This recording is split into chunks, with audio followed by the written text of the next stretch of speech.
like a reunion. Deb, you're the only one who's allowed to. Deb, you're the only one allowed to call him Mr. Rainey. So. I don't hear that very often, Deb. Okay. Morning, Tim. Morning, Jamil. Lovely to see you on Zoom, but I will see you in person so soon. Soon, yes. Good to see everybody. We're being recorded, so say whatever you want. You're always allowed to say whatever you want, right? Yeah. I was going to add some qualifiers, but I won't do that in the interest of time. Folks are still joining, Aida, so I think we'll kind of let that happen for a couple more minutes before we get started. We're right on the hour.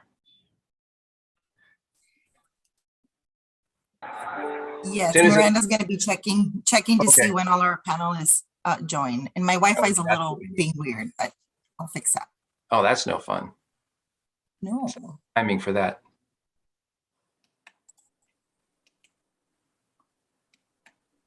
Aida, how does the live stream work?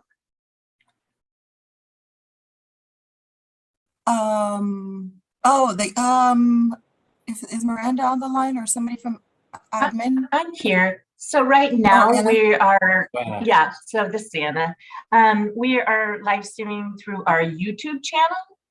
It's just directly off of this meeting. And so if you were to log into our YouTube channel at the CWDB YouTube channel, there would be a 30-second delay, but they would see everything we're seeing. There are thousands of people on the live stream. Wow. I know there are a few. Okay. Probably millions. It's just click on the live, which just came on. Jermaine, you want to let folks everybody. Know good morning. You want to let folks know who your special guest is today on the live stream? Oh yeah, we may be having someone join us from the DOL. I was at the DOL yesterday. They're very interested in hearing more about these HRTP, partnerships. So I invited someone from the DOL to jump on and take a look at the presentation. Yeah, that's terrific. That's great. Yeah, thank you. We're not afraid. No pressure, Tim. No pressure.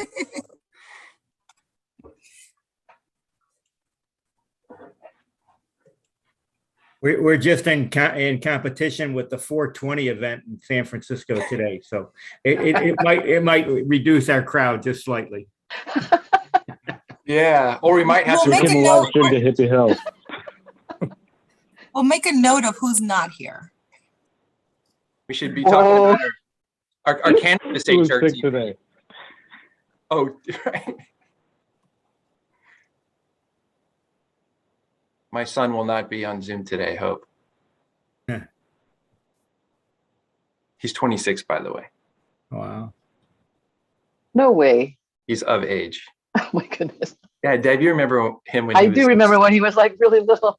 Little fart knocker. Yeah, he's still a fart knocker, just big. Okay, we're getting a pretty good crowd now. Shoot, Mr. Frank. Yes. Yeah, this is TMI, but I just got a kidney stone out yesterday. Oh, fantastic. My nephew's getting one out today. Was it terrible, Larry? Yes. Yeah. Don't tell him that. Don't tell your nephew that. It's surgery though, right? Or It's not like cutting anything, but yes, it's laser surgery. Yes. Yeah, and I don't need to go into any more details. Thanks for sharing. I'm glad you're laughing. I'm glad you're laughing. Yeah, me too. Well, that's because it's got the good drugs that go with it. Yeah. Larry's version of 420. Okay. Yeah. Yeah. Been there, done that. Understand. Yep. So Aida, I think we should probably get started. Our panelists are all here. That's good, because we'll need them. And I wonder, instead of doing a round of introductions, which could take a lot of time, I've seen this done, it seems to work. If people could just put in the chat who you are and who you're with, That way we can track it that way. And if somebody wants to take a look at that, they can. So I hope that's all right with everybody. We have a mix of our board members and other folks, because this is an open to the public kind of event. So there are folks who've joined us on the Zoom who are guests, and we're really honored that they could join. So we'll do it that way. All right, let's see here. And go back to gallery so I can see all you. So I'm going to quickly run through what we're going to cover in this agenda for today. We got a solid 2 hours together. We'll try to let you go because we know it's 4:20 and people got things to do, things to get to. We have a lot of content. The bulk of the meeting is really about high road training partnerships, of course, but how we're doing the evaluation of high road training partnerships and how we understand the impact of HRTP on the economy, on people, on communities, on industry sectors, on the world, and how it's going to bring world peace eventually. So we want to get that across to everyone. We're really honored to have some guests with us who are what we're calling our showcase to actually talk about high road training partnerships in motion, to give you some really good context right before we go into the evaluation conversation and how we're sort of approaching this evaluation work. I want to say what it's not real quick. Unfortunately, because the high road training partnership evaluation is such a big subject, we're not going to cover high road construction careers. So sorry, Chuck, we're not going to cover HRCC, but we're going to, because it's in and of itself is very involved and it's unique inside the HRTP family. So we're going to handle that on a separate meeting. So we'll work on scheduling that, get that on the calendar. We can all come back and talk really just specifically about HRCC and how we're handling that in terms of evaluation. On this one, I want to start out with the overview. I wonder if, Miranda, can you put the agenda up real quick, or maybe I should do it? I can do it real quick. So I can practice sharing screen.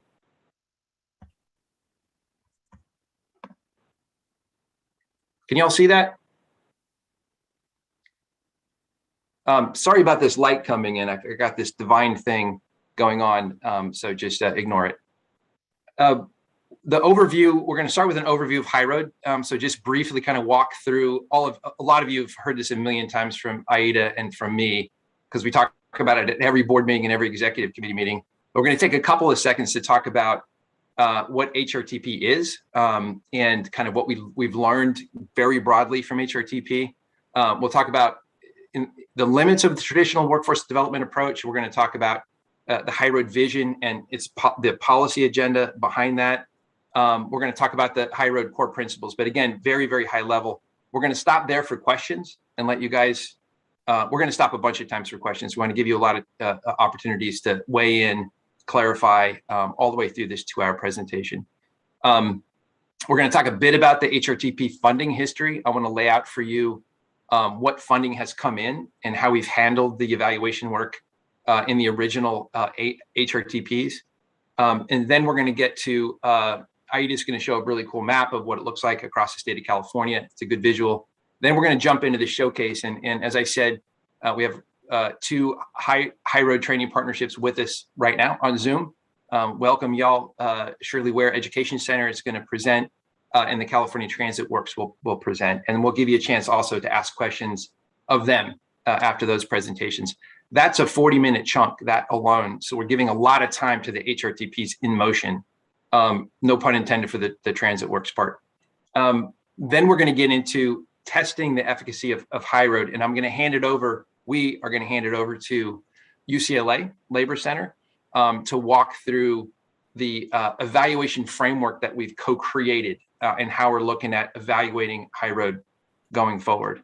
And then we're going to take questions again from you. And if there's time, we'll wrap up on kind of how we see the future of high road in terms of institutionalizing it so that it doesn't matter if any of us are here anymore, high road will continue. That's our hope and intention. So that's where we're going to go. I'm going to throw up real quick what I think is a PowerPoint presentation. I'm going to give you a play-by-play as I work through my obvious inability to do anything online very easily. And I'm also going to show you how bad I am at creating PowerPoint presentations. Shoot.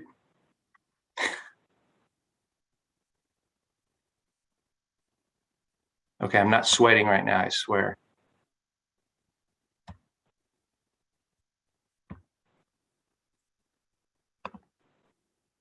Okay. Okay, I'm hoping that worked. Yep, you're good, Tim. Shoot, man, I'm on fire. All right, it's downhill from here, y'all. So as I said, I've talked about kind of the background of High Road. I hope that I say some new things because we're trying to lay out the context so that the evaluation conversation actually makes a lot more sense. And I know there's going to be some stuff that is left out for you in terms of the evaluation. So that's why we built in a lot of time for questions. So you can harass us for more information, and we'll do our best to provide it to you. So the challenges, the limits of the traditional workforce development, and how we're trying to address that with the High Road agenda, both on the policy side, but on the program side as well. We tend to blame poor labor market conditions on the characteristics of the workforce. We focus on outputs. I think we obsessively focus on outputs, the numbers. How many people did we serve? How many got credentials, certificates? How many got jobs? What were the wages? Did they stay employed?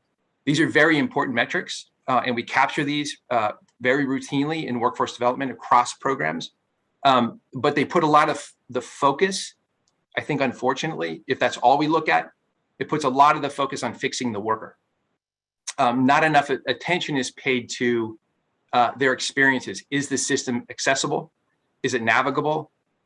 Do people juggling multiple life experiences and challenges, do they get the supports that they need to be successful? What is success? Are we improving job quality? Are we making regional labor markets more equitable? Are we impacting equity and poverty in a deep way? In other words, are we impacting it systemically across the economy? These are all questions that we don't get if we're just looking at the outputs. If we're just looking at those quantifiable sort of data points in the metrics that are really around participants. So we need to focus less, this is our approach, on fixing the worker and more on fixing the structure of workforce development and even fixing the structure of work, the conditions around recruiting, hiring, promoting, training, job quality, income stability, economic mobility. All of these things we need to be focused on in terms of affecting how labor markets function. One structural problem that I'd love to talk about, because it's really important to the way we approach traditional workforce development in terms of pushing people into labor markets and hoping they attach, what President Obama called train and pray, my favorite quote ever. So I say it all the dang time. One structural problem is that there are not enough good jobs for the number of people who need good jobs. And MIT economist David Autor, I hope that folks have picked up his book. He co-authored a book called Work of the Future. It's pretty new. It's a good read. He likens this structural problem to a basketball game in a high school gym with a fixed number of seats. So more spectators show up at the game than there are seats. The seats will go to the quick and the aggressive. We can train people to be faster. We can train people to be more aggressive for the next game, but you still have the same fixed number of seats. So as a workforce system, our traditional approach, we're feeding this competition for too few good jobs. And who loses out in that competition are communities that have been historically marginalized. So we're not going to solve the problem with the traditional approach. We have to think bigger. We have to be bold. So the High Road Workforce Policy Agenda, it is the agenda of the state. I think that's pretty clear by now. The state of California has really taken this on, not just as the policy agenda for workforce development, but I think even more broadly, and how we approach how we're investing in, for example, infrastructure dollars, which is another conversation that we could get into today if you want to, but we'll table it for now. The high road vision is to move beyond that workforce approach of making more people competitive for too few good jobs, to find ways to do at least three things. Improve access to good jobs. So connecting existing workforce programs to the best jobs in industry sectors that are projected for growth and lots of openings. And turning that on its head, in fact, and not starting with workforce programs, but starting with those sectors and with those best jobs, and then working back to the workforce programs and creating pathways to those good jobs. The second is to create more good jobs by using our public workforce dollars to subsidize high road companies and employers and not subsidize the low road. That's very important. We have to shift the investments over to those companies, those and employers, because it's not just private sector, that treat their workers not as costs to be reduced, but as assets to invest in. And the third one is improve existing jobs. So working with employers who are interested in job quality as a way to improve recruitment and retention of talent. And that's coming up a great deal right now, fortunately, given the circumstances of labor markets and the economy. And I hope that impulse stays, because we have a lot of good work we can do with employers that want to get there. The core principles of high road, and I need to jump in, stop me, add to anything I'm saying, correct me. I love when you correct me. I think it's awesome. Because I'm thinking about everything that you would say. There are three high road core principles. Job quality is one. It's not the first, but it's one. Start with quality jobs in sectors that are driving regional employment. As I said, the DNA of high road is strong industry-based partnerships and deep industry engagement. That's core. That's quoting Aida Cardenas, by the way, that the DNA of the high road is the partnership piece. And it's not just employers, and it's not just employers and organized labor. It's broader. It's community-based organizations that can reach into communities. It's colleges. It's the broader workforce system. It's very much the alignment of multiple partners to achieve the goals that we want to achieve as in the high road context. The second one is equity.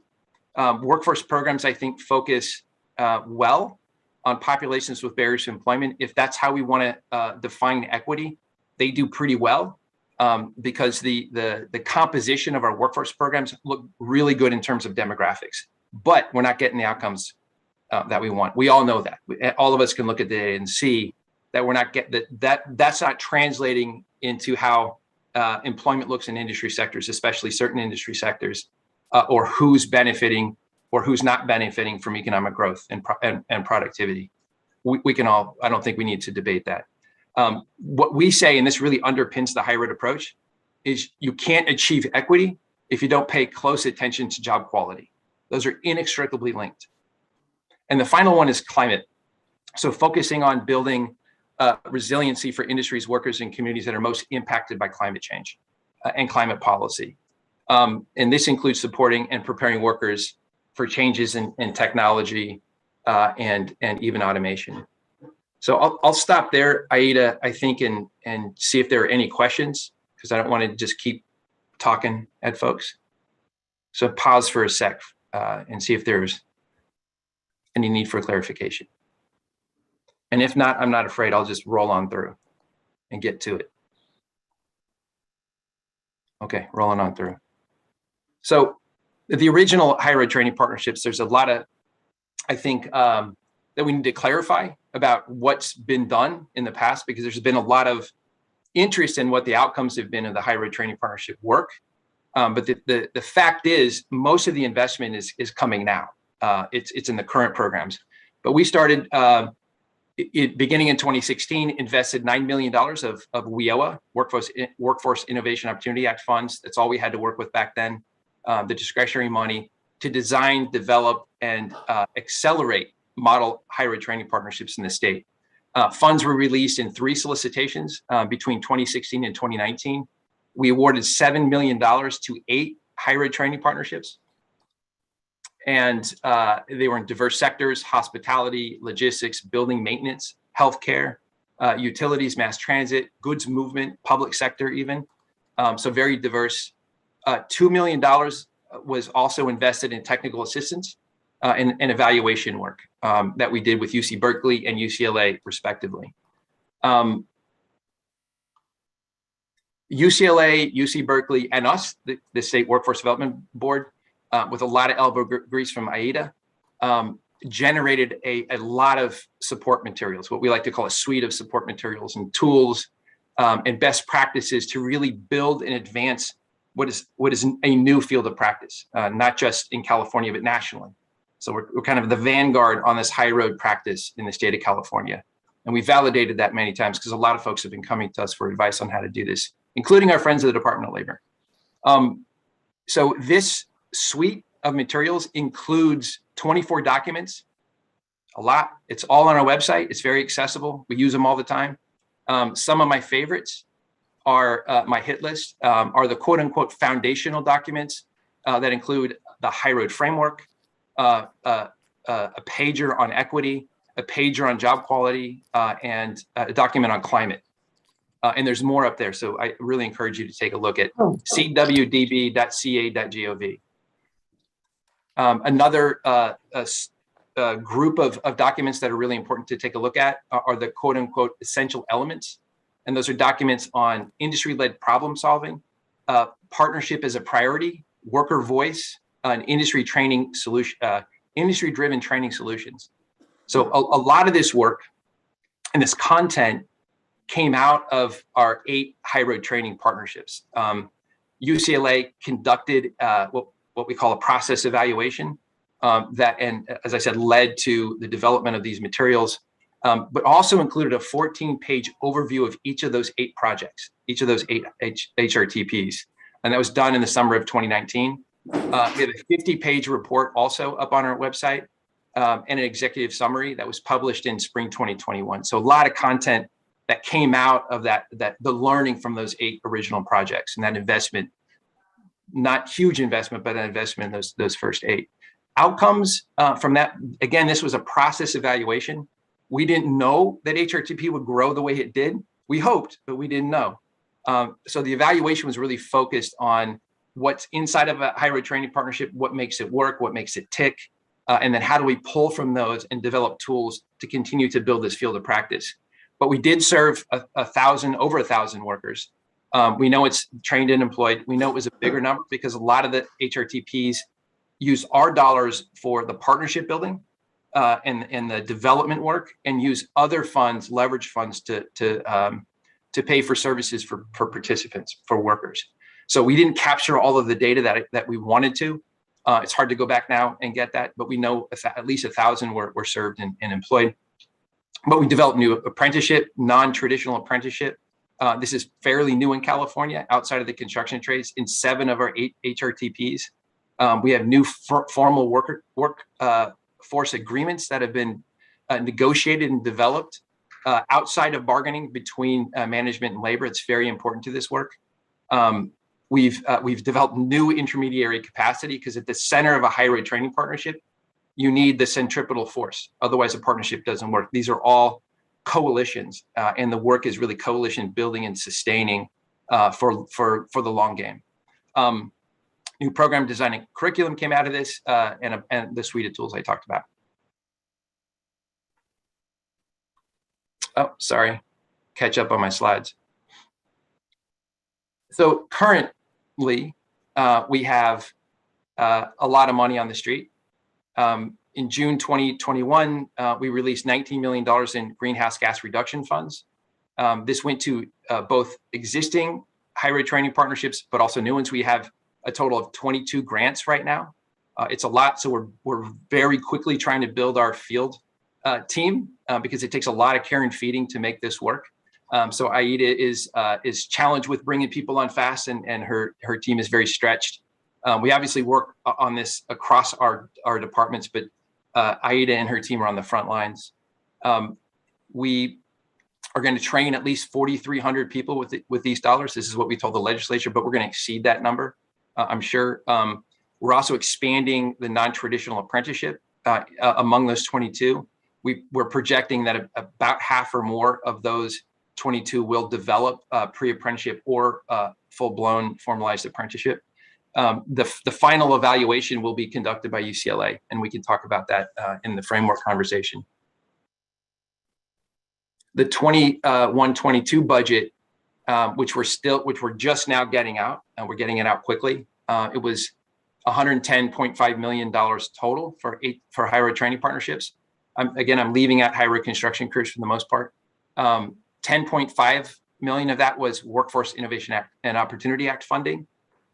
18 projects were already selected and they're in the contracting process now. $100 million in general fund. So this is the first really big investment in state general fund money in workforce development that we've seen in a long, long time. I don't remember this level of investment in general fund at the state level. It's pretty unprecedented. We're very unprecedented. So of that 100 million, 29.5 million of it has gone out in a fast track, what we call fast track, to 5 projects that we know are ready to hit the ground running. There's another 70.5 million that is going to go through a portal. We built a portal. It's a new way of grant making on our end. We've done it through Salesforce, and it's going to happen on a rolling basis. So we can have an efficient way of bringing new money in and pushing money out to higher ed training partnerships and continue to build the projects in the field of practice. Did I miss something? I did miss something. I just want to say, proposed in this budget, 22-23 is another $550 million, over $500 million in higher ed training partnerships. Extraordinary. That includes $340 million focused on higher ed training partnerships in the healthcare sector, 60 million for higher ed training partnerships that are focused on climate, and some of that will go to higher ed construction careers, and $110 million for a new logistics training center at the LA Long Beach Port Complex that we're very excited about. Any questions there?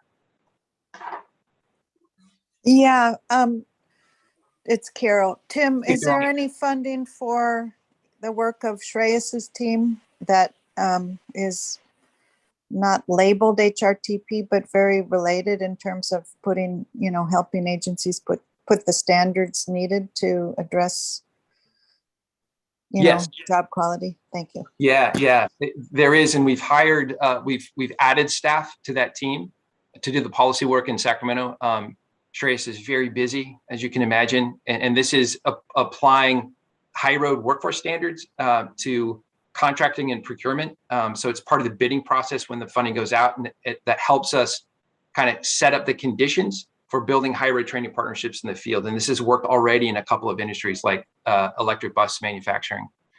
So we are, Carol, building that team, and we're also working very closely with the labor agency, and there's capacity there. So we're working together to expand our ability and capacity to work with the different departments and agencies, especially those putting out climate money, to build those standards and then track those. So that's a very core piece of this work, policy and field, policy and program working together.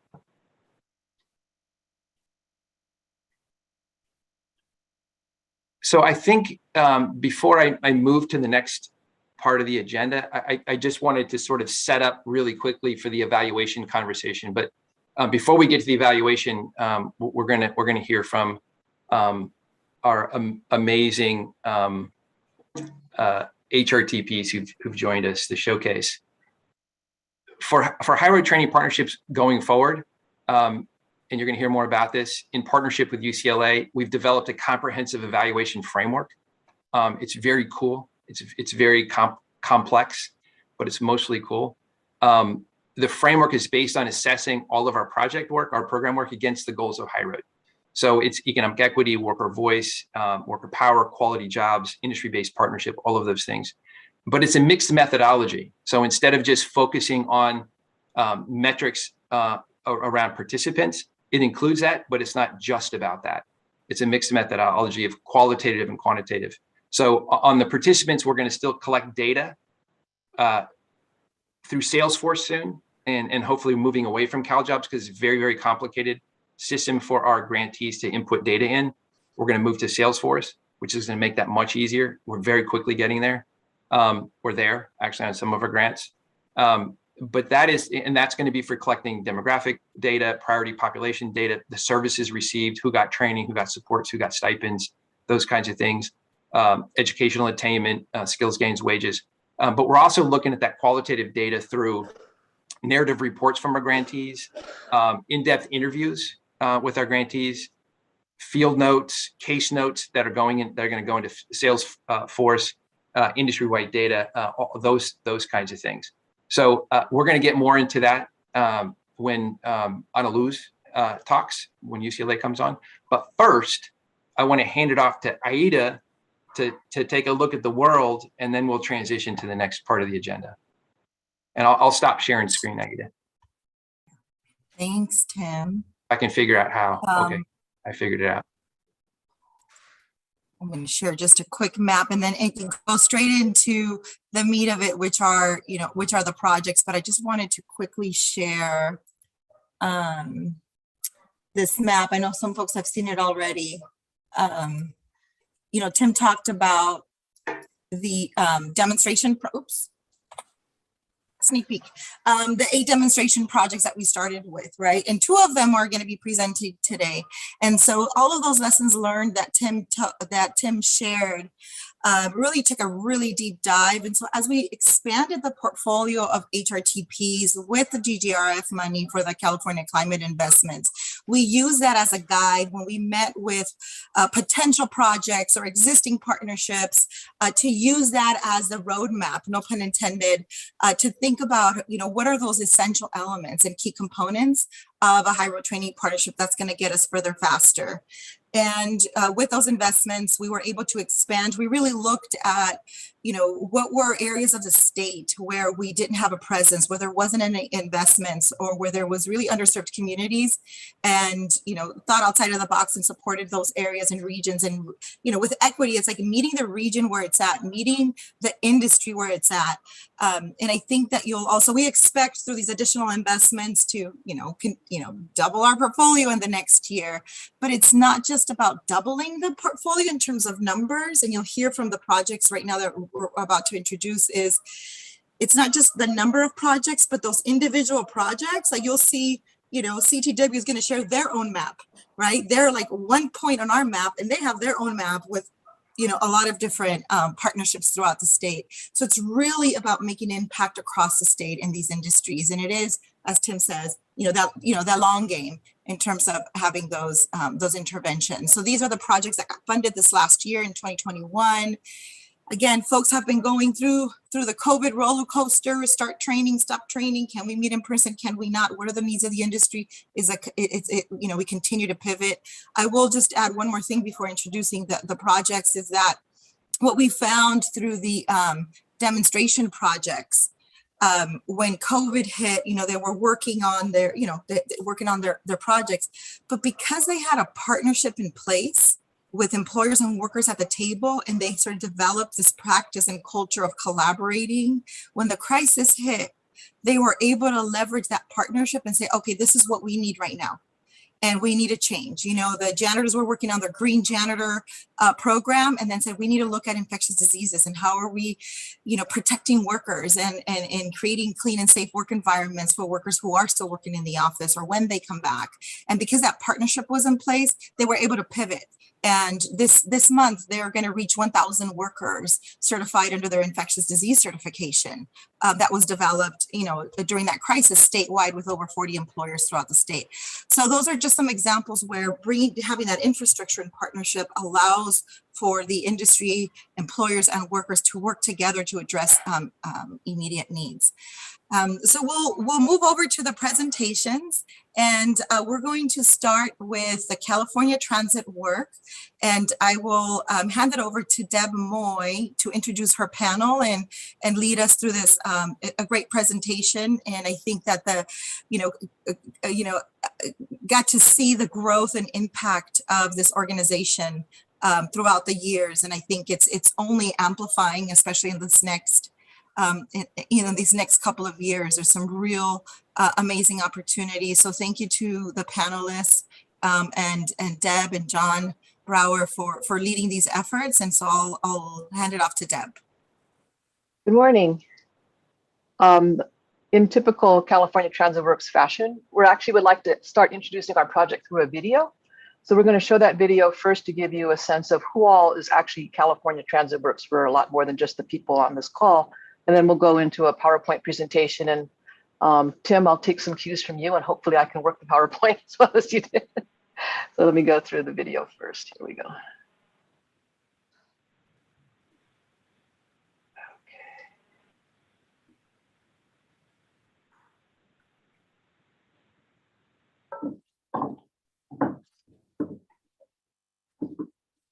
Deb, there's no sound. Sorry? The sound's not coming through? We can't hear it. Okay, let me try No. it again. Let's go back. That's right, there's a button. There's the little box, you gotta click The it. little share sound, there we go. Share Yeah. sound, Thank you. this button. Okay, let's start again.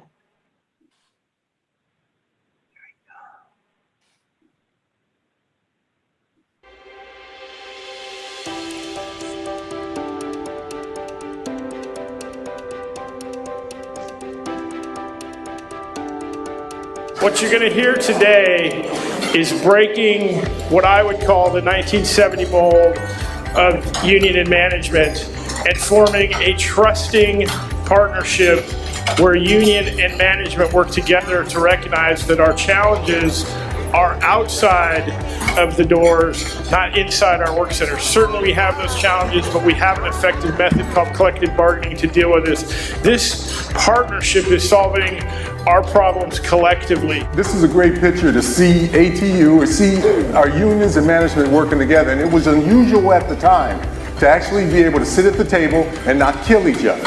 To be able to work together and actually, this is what it takes. Sitting at the table, actually eyeball to eyeball, not emailing, not texting, actually working together is how this started and how it has continued. Having labor at the table, discussing the issues is a great thing, not only for the agency to grow, but it brings pride into the workforce. It brings pride to the worker. This program is about paying it forward as far as I'm concerned. You know, it's a trade. Every day we're trading knowledge amongst our peers. You know, there was 10 of us when we started that class in 2008, and we made a mantra, 10 in, 10 out. We're going to do what it takes for all of us to cross that finish line together, and we did. He was my mentor. We want to thank you guys for coming out and celebrating with us our mentoring/apprenticeship program relaunch. I want to thank you for resurrecting this and building the momentum. We're a stronger team because of your efforts, and this is a program that's going to grow. The mentor program it's a win-win. It's a win for the agency because you're going to get funding to support this program. It's a win for the union workers because now they get a way to make more money, but also to, more importantly, mentor their coworkers. One thing I like about the program is I don't know who is in charge of connecting us with the mentors, but whoever, they did a really good job, and they always do a good job with connecting the new employees with really good mentors that fit, you know, our personalities. And as we saw that program work over there in San Jose, and how the mentors themselves were energized, fired up, wanted to be involved, spent their own time sometimes reaching out to their drivers, in this case, or in the maintenance side on the other side of the fence, but checking with them, going up to Vince and say, hey man, how you doing today? How's the family? How's this? How's that? Developed a personal relationship. So much that they went from about 80% up to 96% retention rate. I think what we've done with CTW, I'm a prime example of worker-centered. I came in as a mentee, moved on to a mentor, then moved up to an apprenticeship coordinator, and now I'm the apprenticeship director. And with that, I'm trying to create future apprenticeships for people who aren't even in the industry yet. So programs like this, where not only do you give the worker a seat at the table to design the program, but to create the content, to run the program. We teach over 40 classes a year. So advanced technologies take money, that money takes training, and without that money, it's hard to do that training. And with all of it together in a labor management leadership program, such as the PIA, the CTW, as well as the CLF and the WED, that helps us get to where you guys are here today in the accomplishment that you achieved as mechanic helpers. transitioning from an operator to the apprenticeship, it was a challenge at first, you know, learning a whole new skill set. They do start from level 0 to where we need to go over what hand tools are, how they're used, to where they're now, they know how to use the tools, they know the operation, they know how to perform jobs now. The men and women who are in this room have trained at our VTA facilities, but to be able to have this recognition, this certificate handed to them in an institution as prestigious as Mission College, which has been in partnership with us. They were the first college to say, community college to say, yes, of course, let's have this conversation. I would like to also recognize the leadership and support of Amalgamated Transit Union Local 265, of VTA, and the collaborative partnership between Mission College and them, which has led to this JWI partnership. It is truly innovative. And it's an important graduation for you because you've completed the program, but it's a really important graduation for Mission College and VTA and the transit industry in general, because for many of you, this is the first time a group of people have ever completed an apprenticeship and graduated with college credit in transit. The first not only here, but the first in the nation. So congratulations to all of you. Me siento feliz por él porque brincó un paso más para él, para mejor y para nosotros, y estoy muy orgullosa de él. Maybe almost 2 years now that I've gotten the opportunity to move around. I can work day shift, but you know, this has given me the opportunity to you know, move my schedule around where I can be at her soccer games and take her to every soccer game. And you know, if she wants to do something else, basketball, swimming, whatever, you know, it's given me the opportunity to be able to take her to those things. And I mean, I'm really happy. 1, 2, 3.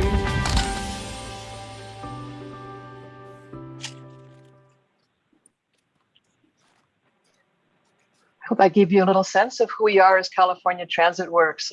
What I'd like to do now is go into our PowerPoint presentation. I'm going to ask the presenters to go ahead and start introducing yourselves when I bring your slide up. So here we go.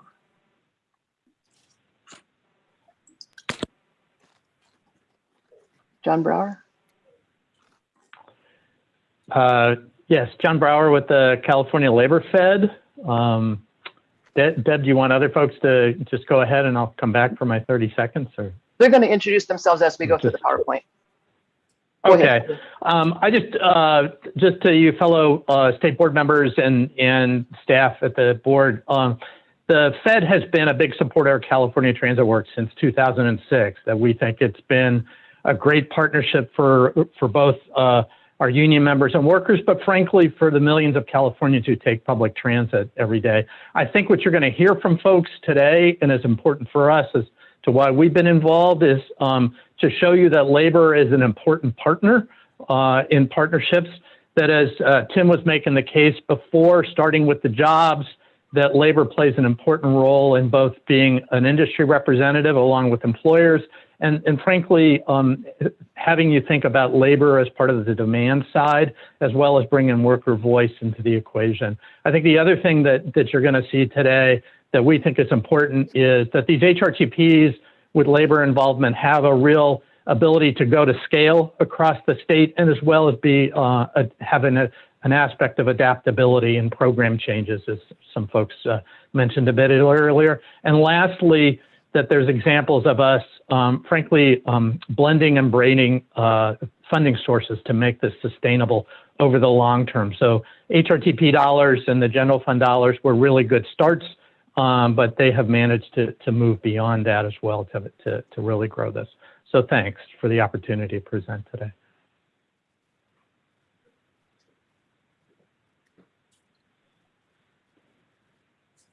Great. I'm going to just do a quick overview of California Transit Works. As Tim mentioned earlier, there are key principles, and you will probably recognize many of these principles. These principles actually were delivered before we became an HRTP founding project in 2017. These came directly out of the work that we were doing at 3 of our foundation sites.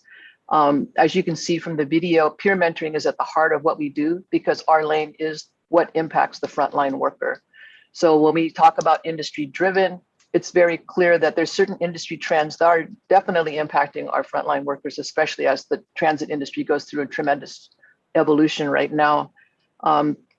Transit are high quality jobs, and they're unique in that not only does public transit serve especially the underserved communities that we're trying to reach to enable them to be able to have their kinds of mobility, no pun intended there, Tim. But also more than 50% of our entry-level workers come from these priority population and underserved communities. So it has a really unique role in terms of how we look at community-oriented and measurable results. We are a consortium of high road training partnerships. We're not a high road training partnership ourselves. We currently have 6 high road training partnerships across the state, and we're expanding rapidly, and we'll go through that a little bit later. But the advisory board is consistent of both the general manager CEOs of transit agencies and the president business agents of the unions. And our strategic partners are the ATU International, the Mission College Transit Education Hub, and AFSCME Council 57. So the little box on the bottom there, which I know is kind of hard to read, we'll send it out, is our technical assistance team. And we have currently 23 different expertise that it takes to be able to support our HRTPs. And I think that's what gives us our real strength, is we have that on the ground experience to be able to help people out and being able to start up their own programs. I'm going to go now into a brief overview. Each of our panelists are going to present on a particular aspect of what drives HRTPs. So I'd like to call up Russell Anderson first. Russell, could you introduce yourself and your topic? Good morning. Russell Anderson, Director of Bus Maintenance Training, came directly out of the transit industry, directly into CTW, and have enjoyed every second of it. What you see in front of you, and what I want to do is just really focus on really one word. I've got a couple of minutes, and that's transition. And what you see in front of you is California. And what's happening now is that through CARB, California Air Resources Board. Air Resources Board, thanks, Deb, is through their mandate, their ICT Innovative Clean Transit 2040 mandate, all of the California buses, 12,000 of them, will transition to ZEB. And what you see is half right there is about half of California transits there. There's about 80 of them. And what's going to happen is that a lot of them now are diesel, clean diesel, and compressed natural gas. And what they're going to do is transition into ZEB, zero emission bus. Clean air is what CARB is looking for, and they identified buses as polluters, and they're moving towards ZEBs. So what you're going to see is that the compressed natural gas and the diesel will go away, and fuel cell and battery electric buses will transition in. Even more important than that will be the workforce. The workforce will have to transition into this new technology. And what CTW has done is we put together an ICT 2040 working group, labor management. And what we did is focus really on the frontline worker and really listen to what they had to say, and really as they were talking to each other. And one of the things that we learned was that training is an issue. And the larger transits are in position to really do more of the training, but the smaller ones really have nothing in place. So we're really going to focus on them. So this labor management group was super important for identifying those. So look forward to your questions, and thank you for your time. Thanks, Russell. Mona, could you introduce yourself, please? Yes.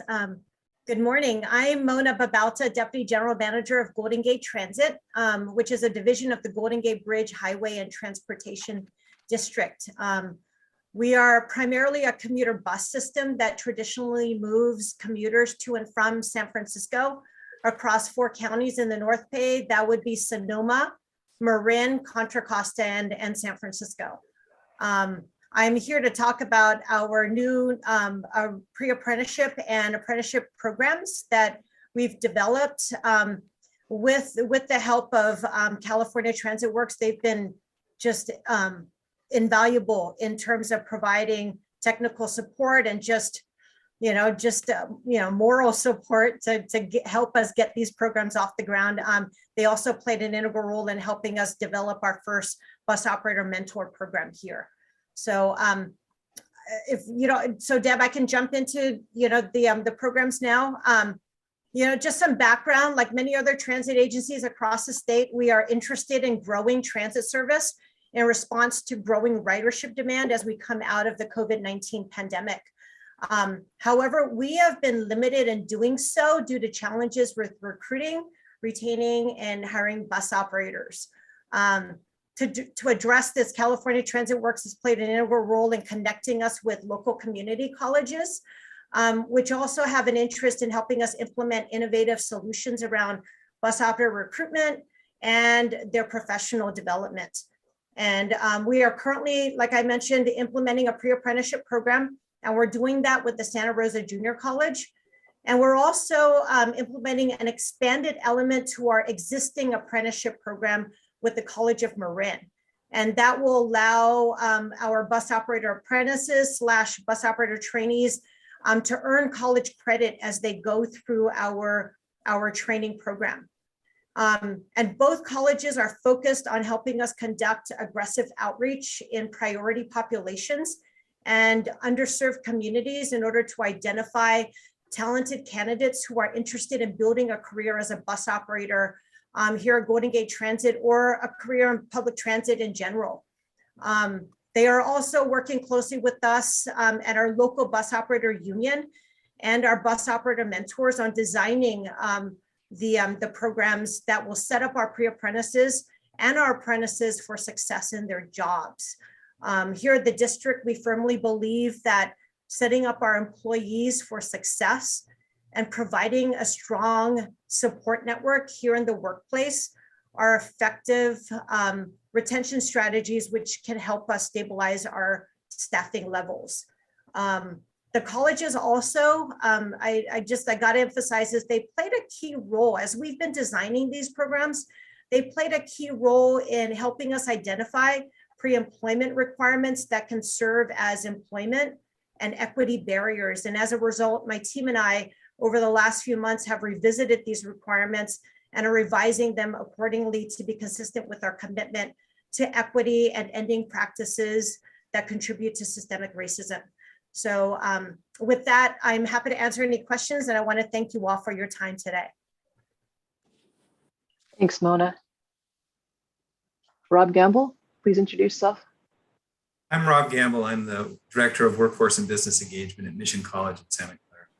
About 5 years ago, we met with the folks from VTA and the rest of the gang that eventually sort of grew into being California Transit Works. What they came to us with was an opportunity to get engaged in apprenticeship, something Mission College had never done. But through this partnership and through a really unique piece that the board ought to spend a little more time on sometime in the future, through their JWI model, we were able to build 7 apprenticeships over that time. And this is from a college that had never done an apprenticeship before. And it was the partnership working directly with the folks at VTA. So it's the worker voice, the business engagement. We were able to build those apprenticeships. We were also able to move on beyond our involvement in transit, where we now have apprenticeships in 3 other non-traditional areas: early childhood education, and 2 apprenticeships with the state of California in IT. So some of you may have Mission College trained IT apprentices in your offices. We were able to do that with investments from the California Community College Chancellor's Office, Strong Workforce Money, the Air Resource Board, and the American Apprenticeship Act. So there's been a lot of support for this program. And that is paid, I think that's going to pay off for the rest of the country, because of what we've done here. The model of a college working with and within this model is spreading throughout the country. Every time G goes somewhere, we get a call 20 minutes later. One of the things that's led us to is the Mission College Public Transit Education Hub. And there are hubs for everything now in the workforce investment world. This one was designed out of a growing need from partners across the state and now across the country to establish these programs within their colleges. We've had a good opportunity through a grant from the Chancellor's Office, thank you very much, to establish the hub. We've kind of jumped the gun and started working. It was a great opportunity to work with the folks at Golden Gate Transit and Marin College and Santa Rosa JC. We hope to be working with other colleges. We've begun to talk with colleges in Northern California and Southern California that are looking at advancing the program. There's some really important things though that have come up in just the early part of our discussion. And it has to do with the transit agency, because one of the things that's sort of at the root of what we do, or at the base of what we do, is working with neighborhoods in our area that don't necessarily get to engage in the Silicon Valley's high-tech economy. We're the people who drive people to work, and that's the people we train through our program.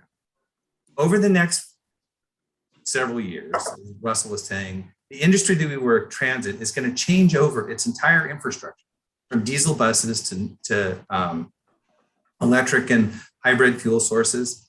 And at the same time, it's going to be changing over virtually all of its workforce because of the silver tsunami finally cresting and the great resignation and different changes in the economy. There's no better time for a community college like Mission College to be involved in helping out in supporting its community's change. There's an opportunity, I think, across the state to do that. That's what we're involved with, and thanks for having us come talk to you today. Thanks, Rob. Jermaine? Hi, yes, Jermaine Gibson, Director of Apprenticeship and Workforce Development for the Amalgamated Transit Union.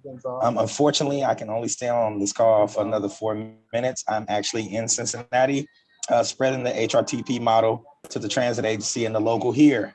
Again, being a product of this, I remember this starting 5-6 years ago, Deb, to see where we've taken it on the labor side and really embracing it from the international, ATU international standpoint. This is really what we feel is needed for our industry. This is definitely a way of getting people from certain areas into good quality jobs, good quality careers that we have in public transit. If you take a look at the graph, this is just an example of what we've been able to do over the last 3 or 4 years using the HRTP model to kind of spread programs across the country. As you can see from the chart, we have a lot of work to do because a bulk of what we do, especially the peer mentoring programs for coach operators, are done, right there in California. Almost all of our coach operator apprentices are in the state of California. And we plan to continue not only spreading this model throughout California, but throughout the US as well. Deb, you want to go to the next?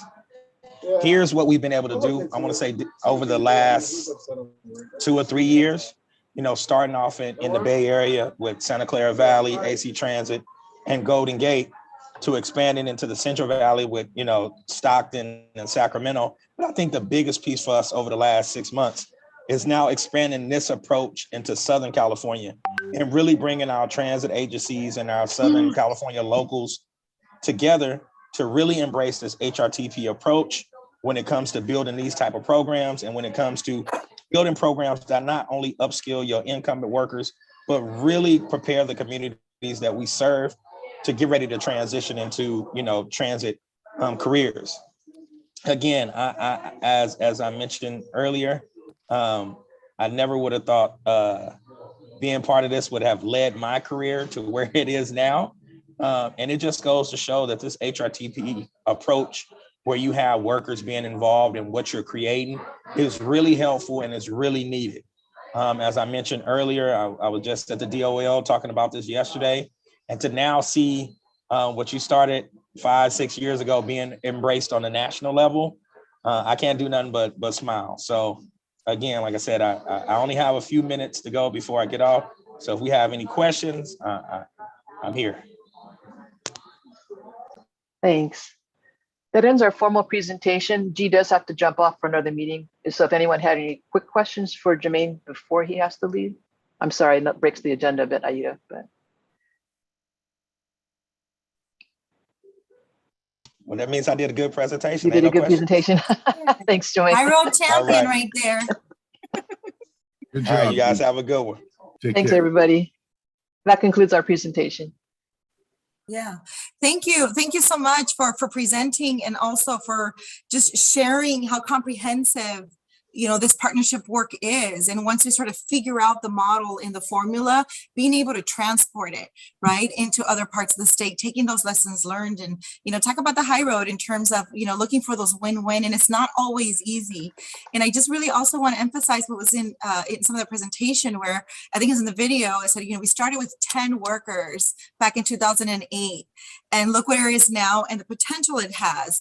And we've got to be patient with that, and we've got to start somewhere. Right. And so I think this is a great model in terms of how it's expanded. But as we look, as a state board looks at, our portfolio, and we say we have 25 projects, it means so many different things. One of those might be that beginning stage that you all were in, back in 2008, starting with 50 workers, right, for a year while they're building the partnership and those pieces, to projects like Shirley will present soon, of also doing some expanded work. So just want to, thank you for sharing and for all the work and tears and sweat, I'm sure, that's led to this work. And I think we'll also, I just wanted to say for the board, I just wanted to really thank you all for the tremendous report. There's no way we could have California Transit Works without the support of the California Workforce Development Board. And so I just wanted to thank each and every person here for that opportunity to do what you, as you can see, has really caught on so well across all transit agencies and across the country, frankly. And Jermaine had to leave, but he's not kidding. It's pretty much every week we get something that says California is leading the way. So I think the board should be really proud of itself for the work that it's doing. And thank you again for all the support. Thank you, Deb. Are there any, we have a couple minutes for questions before we go into the next example? If folks have questions, we'll always, be available to you all. You can email us the questions and try to connect you or create some deeper understandings.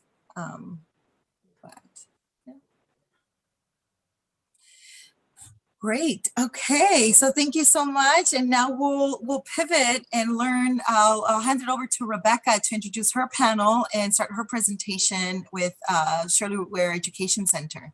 And I'll just add, you'll know why these were projects that were part of the demonstrations. And, when Tim talked about earlier, we talked about earlier, finding out that DNA, it was learning from these projects.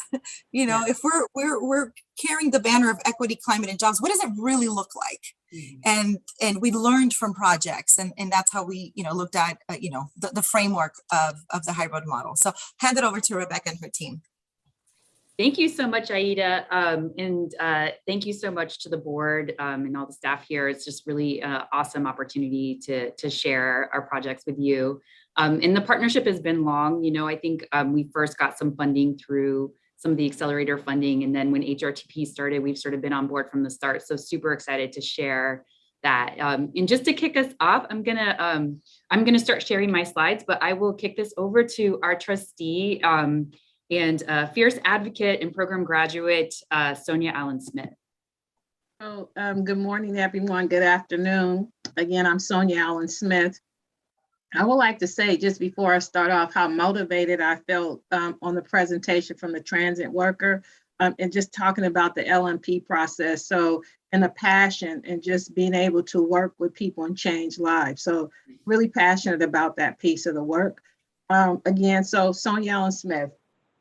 And my current role right now is that I currently work for Kaiser Permanente, which you guys know is a LMP, a partnership organization. My current role right now is I'm a radiologic technologist.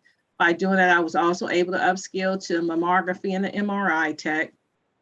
I currently sit on a statewide seat for workforce leadership within a union of SEIU UHW. And a part of that, my roles and responsibilities of being a part of that is to, as a trustee to the Ed Fund and also executive board member, just with any kind of workforce stuff that we do for the union. But I really want to share, and I'm gonna go slow because I could talk really fast, about one of my experience coming into healthcare. For 20 years, I worked in nonprofit organizations, those direct organizations that dealt with communities that had disadvantaged circumstances or had challenges. I did a career change and I wanted to still work with people. And I was talking to my grandmother, it's a funny story, this 70-year-old lady, and said, Grandma, I really want to do something different. I don't want to get into politics and be buried in paper. I still want to work hands-on with people. And she told me, she said, well, dear, why don't you go into x-ray? She's 75 years old. At her time, she couldn't be an x-ray tech. She only could be a tech aide. And she said, I have the books for you and everything. I said, she has her books from being, from that long ago. So I looked into being x-ray and I got into the x-ray program.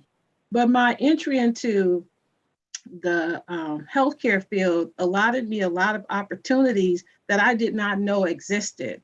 And those opportunities that I would say is what introduced me to the unions. I had no idea of how unions worked, that they existed.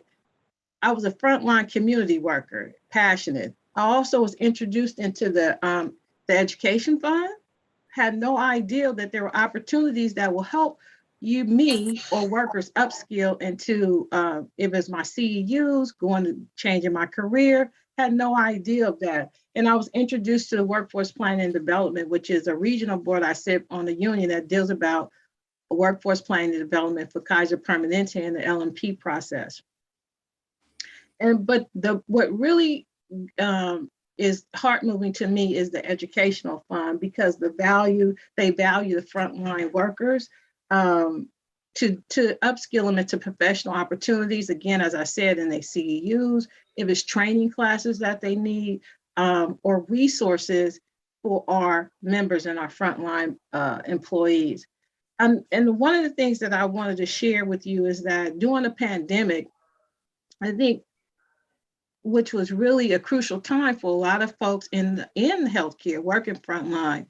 And so we worked together with the Ed Fund to do a emotional intelligence day of training and communication for frontline workers, which would be EVS workers and also the nutritional workers.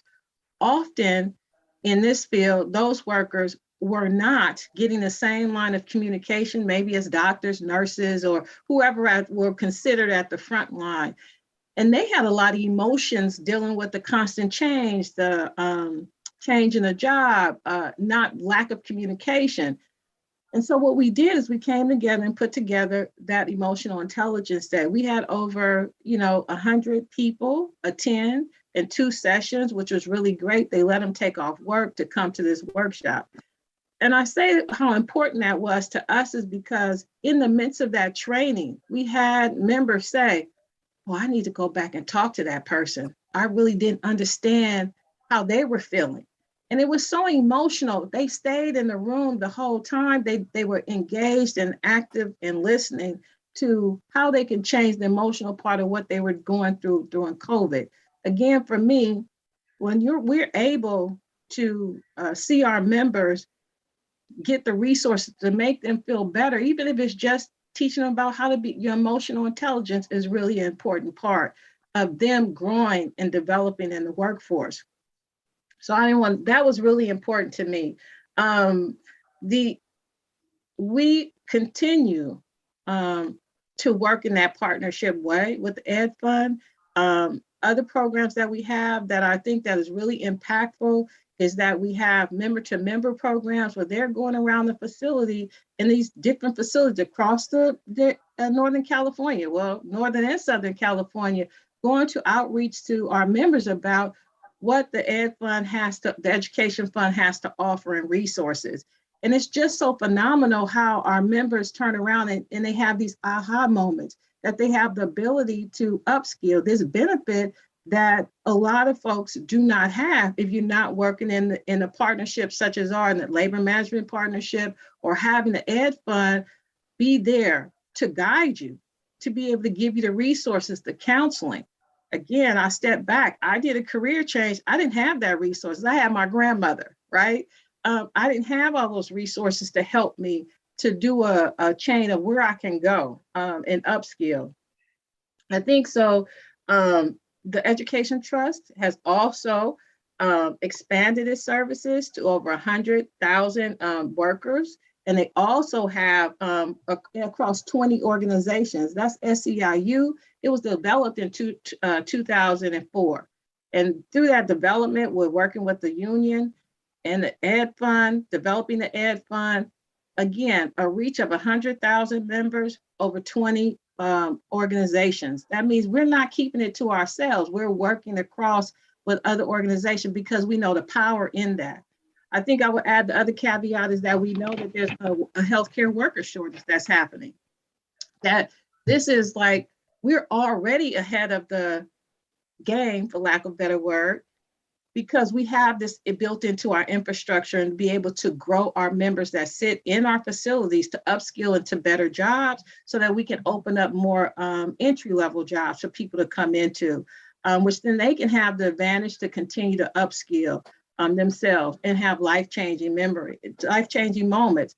I would just have to say, for me, as I told you, my personal story of how I changed in here, and through the Ed Fund, we're able to upskill in radiology, through mammo and mammography and MRI. But I also had the opportunity, which was a blessing, to receive a master's in healthcare management. And who would have known that this would be an opportunity for me, which was supported through the education fund.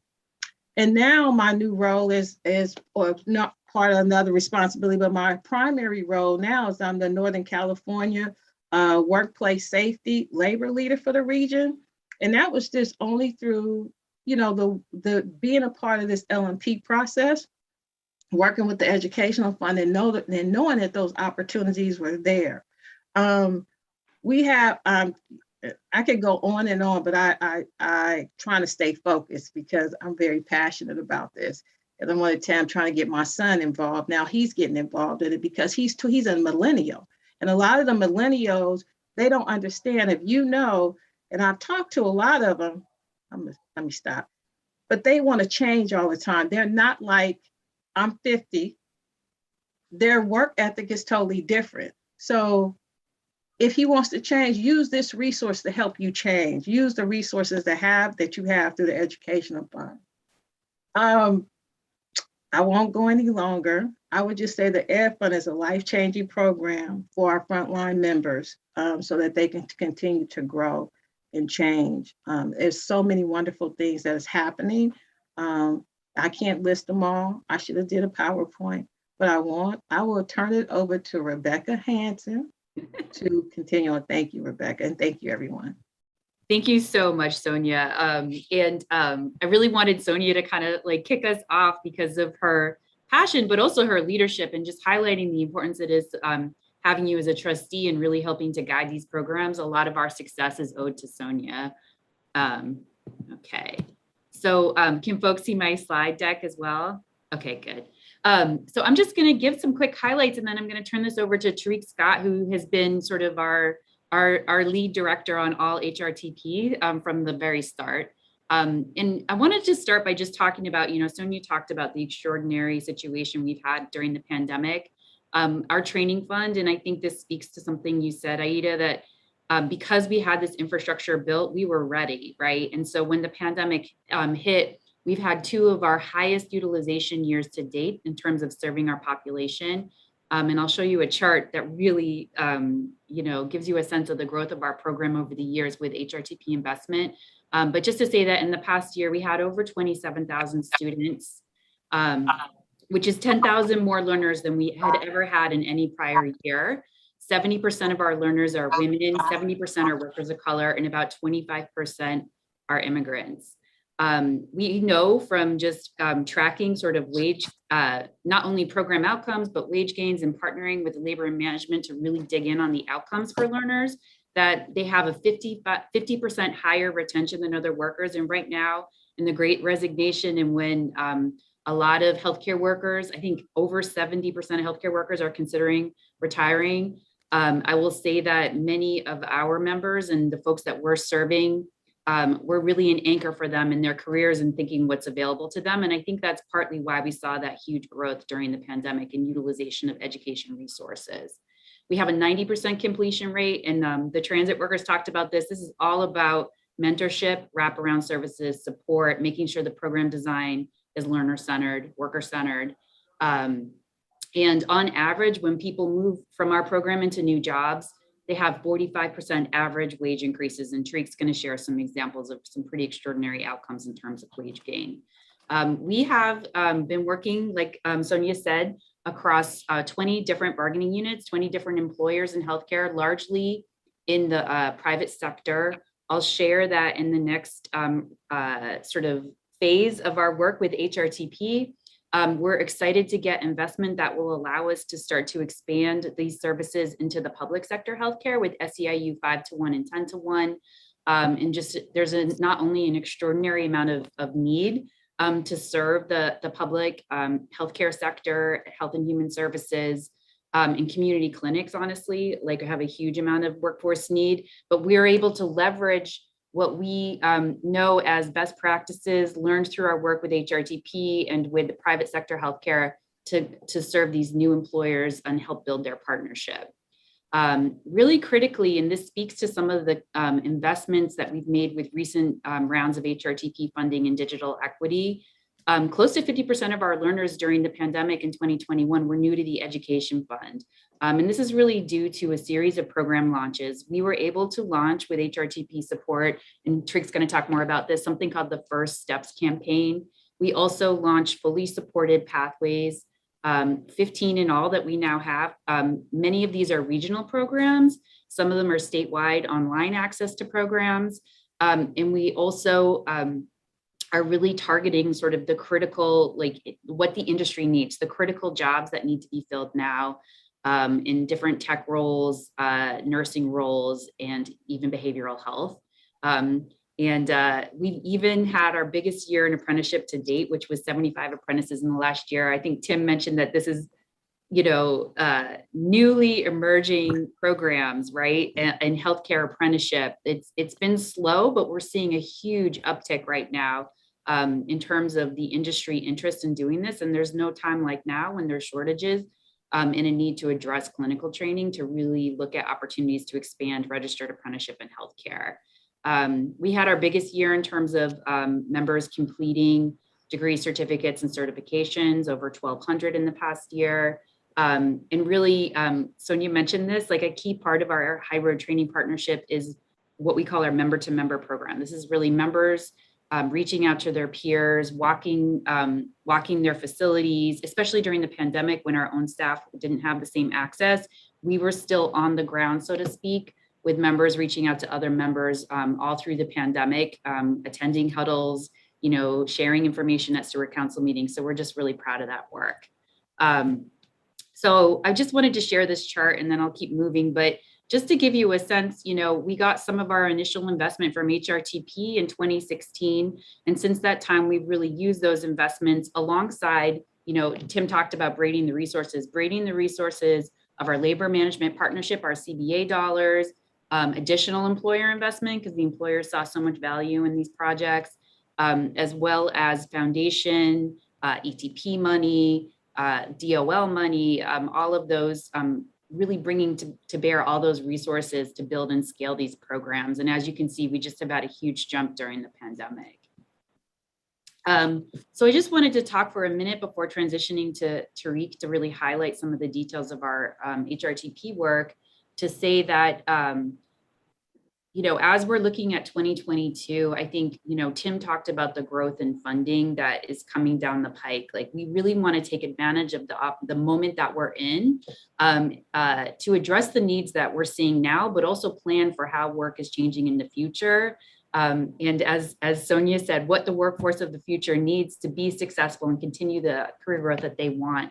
And I think this also just has the huge potential to support the better delivery of healthcare in our state and in our country, right? So just to say, I'll just highlight a couple of really critical things. Like, I think due to the pandemic, we've seen, like I mentioned earlier, a huge demand for upskilling current workers, developing career paths, and offering all the support for them to be successful.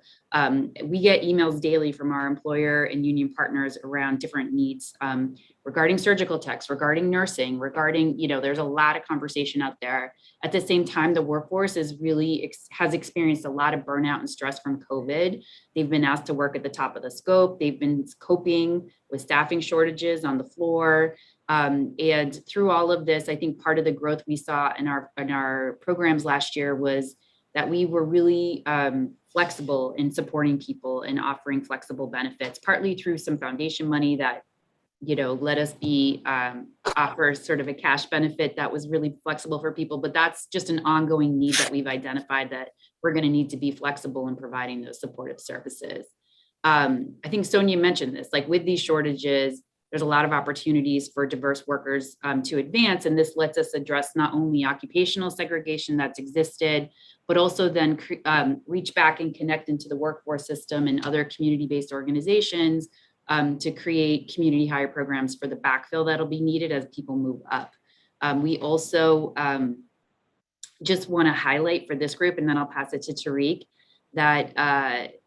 that we're seeing a lot of opportunity now with the expansion of HRTP to partner with other HRTP programs that are new and starting out, and trying to figure out how to include healthcare pathways in their region. And we're really grateful for that opportunity. So not only has HRTP funded our program growth, but it's now helping develop an entire ecosystem across the state of partners that we can work with to develop those multi-employer, union and not union, really build out the public education partnerships that can support these ongoing career pathways. So with that, I will pass this to Tariq.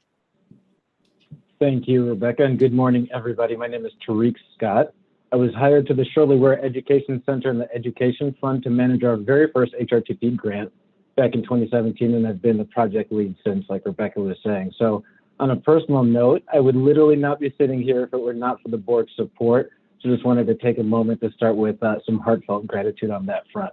But I do not think we're here to talk about me. I'm excited to share a bit with you all about our high road vision and bring to life some of the initiatives that Sonia and Rebecca prepped me for. So the scope of our high road work has grown really significantly over the years since 2016. You're seeing a picture of our very first High Road to Healthcare Careers Boot Camp pilot.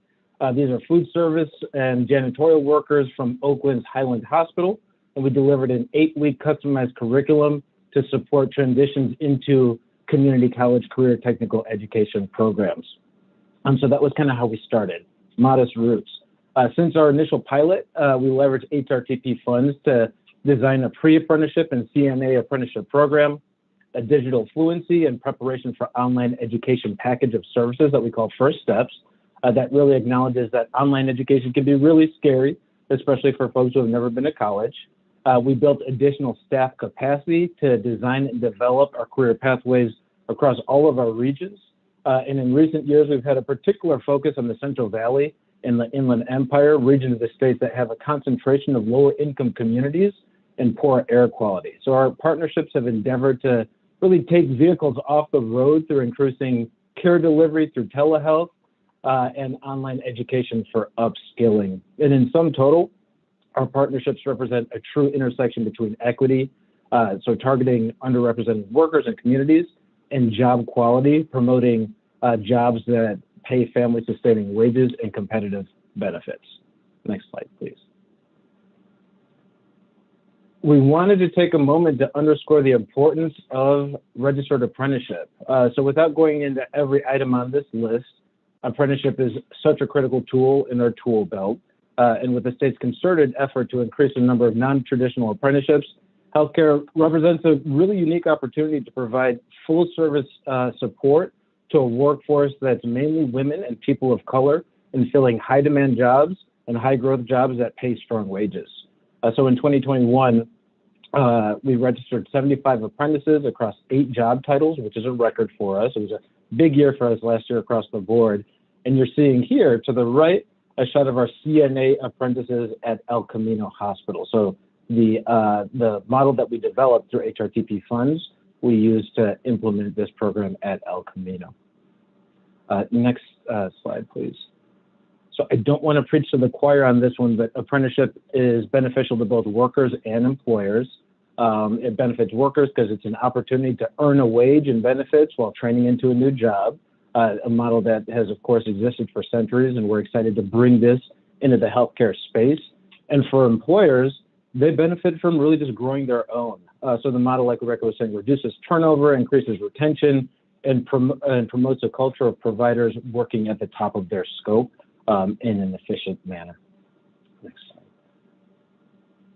One more slide on apprenticeship, and this is more as a reference. The hyperlink here in blue will take you to a video to our sterile processing apprenticeship with Kaiser Permanente in Southern California. I'm not going to show the video now, but I'll share some thoughts on this program and this partnership. So sterile processing is a job title that's particularly conducive to apprenticeship because there was previously a pretty big gap between the demand and the supply, so there are more open positions and qualified folks to step into them. It's a highly technical job that requires really extensive practice and training, and it's a part of a job ladder that leads into other critical jobs, such as surgical tech. When Kaiser approached us in 2019, they could not find qualified sterile processing techs, and through our collaboration, we developed a steady pipeline to the point where currently there are no current openings for sterile processing, and this is the only job title at KP SoCal with such a pipeline. So what was previously a challenge and a pinpoint is now an area of strength with our partnership promoting apprenticeship to solve that problem. And to the right here, you're seeing our first cohort of sterile processing techs, and we're now in the process of planning our fourth. So it's a really replicable and scalable model, and really excited to work with our partners on that. Next slide, please. We're going to segue into some success stories here. So the beauty of our partnership is really in the impact that it has on the lives of individuals, like a few that we will introduce you to in the next few slides. So you're looking at a gentleman named Ramiro Sanchez. He was a patient care technician, and with our support, he trained into a respiratory therapist role. So this is one of the most in-demand jobs due to COVID, the COVID pandemic. And even before COVID, with the wildfire seasons, respiratory techs are very, very, very hot job titles. So as a result of his new position as a respiratory therapist, his hourly wage jumped by a whopping $30 per hour. Next slide, please. This is Diana Ocampo, a medical assistant at Kaiser in Redwood City. She's training to become a registered nurse, a job that virtually all of our partners are in desperate need of. And what sticks out to me about Diane's story is that she was able to complete her training with no student loans, which is almost unheard of, quite a luxury. Next slide, please. This is Talia Cordova.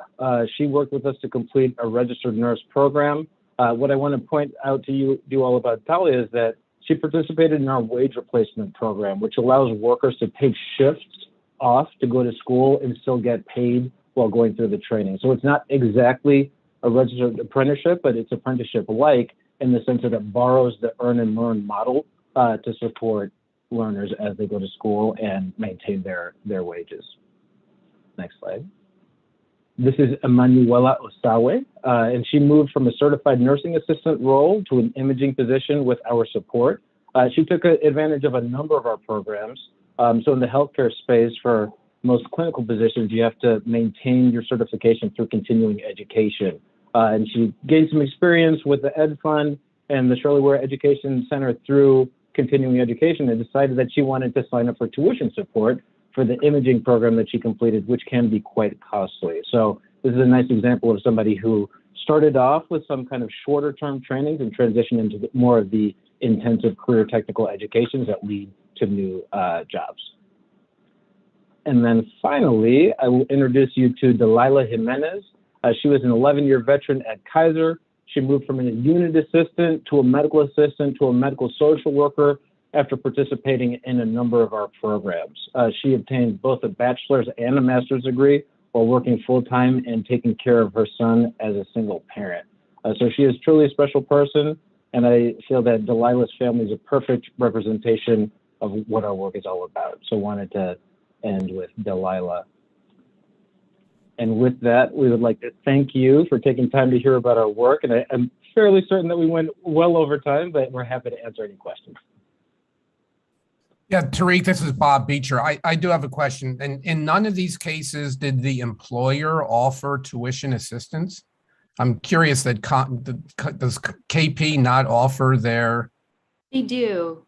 Yeah, they do. I would just say that usually our average tuition spend for people in programs is around $20,000, right? So So they're usually leveraging our dollars alongside their employer tuition reimbursement. They can be sort of complementary programs because the employer dollars are about $3,000 a year and their tuition bill might be $20,000, right? So, so at any rate, the other thing is that employer tuition reimbursement is usually a reimbursement after you complete, and we're able to provide two things that one is the program sort of growth that we've had has allowed us to do upfront direct billing with schools so that the we can just sign the student up for the program. And those were those 15 pathways we talked about where we're able to fully cover the tuition.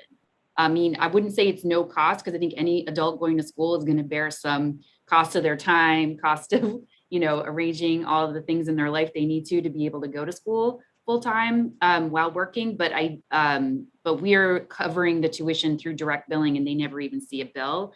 And the other thing I would say is that when we do reimbursement for tuition support, you don't have to wait till you graduate. You can get that as soon as you've paid that money, you submit you can process with us and we're able to pay you back that money that's gone out of your pocket. And hopefully that was helpful to that person. Yeah, no, out of curiosity, what percentage of the folks who start in these programs wind up finishing them? 90%. Excellent. Yeah. Thank you.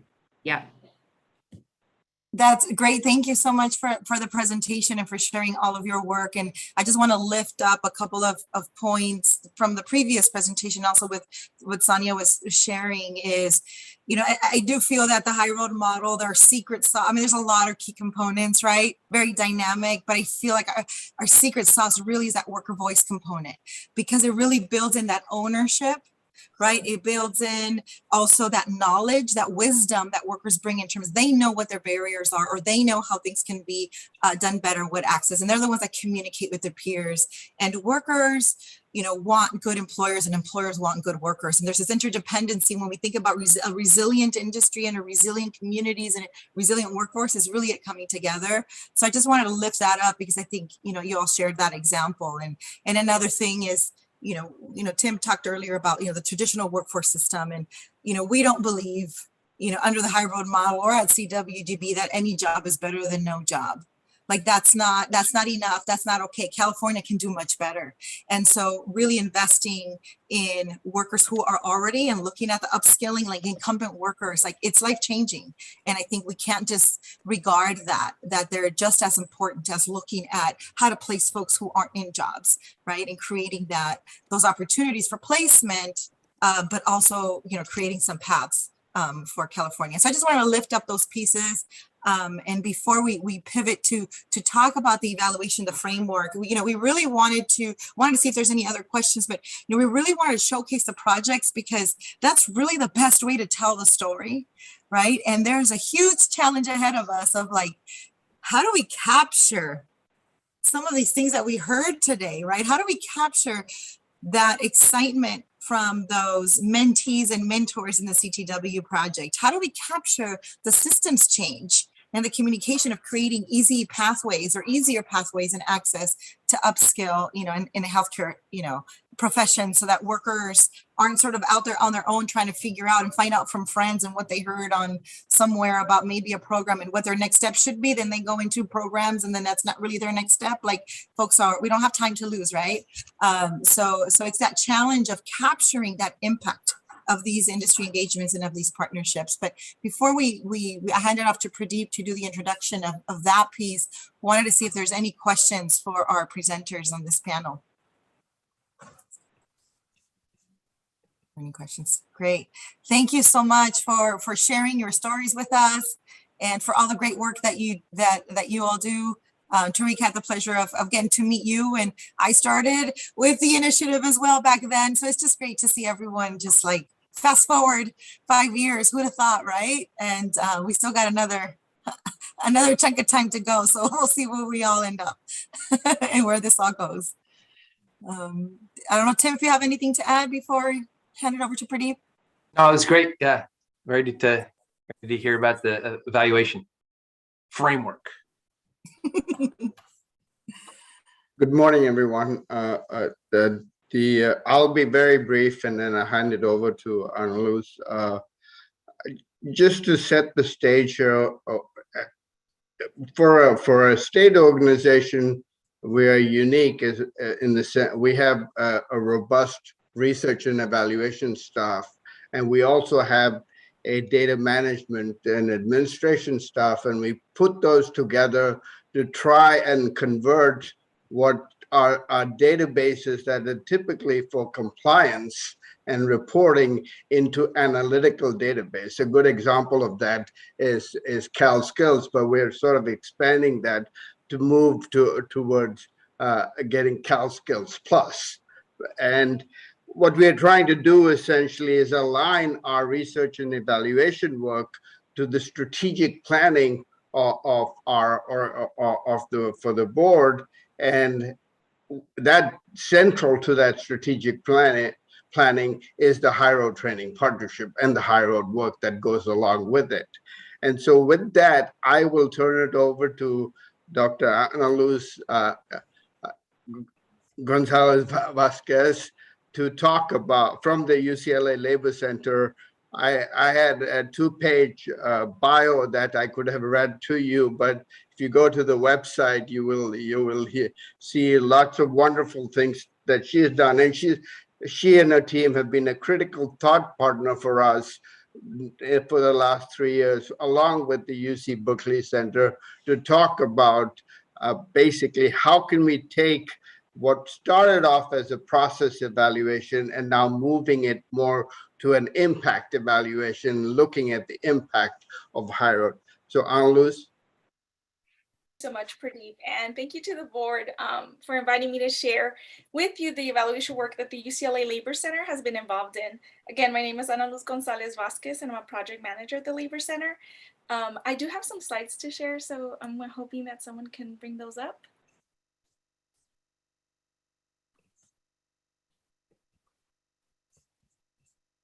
Thank you so much.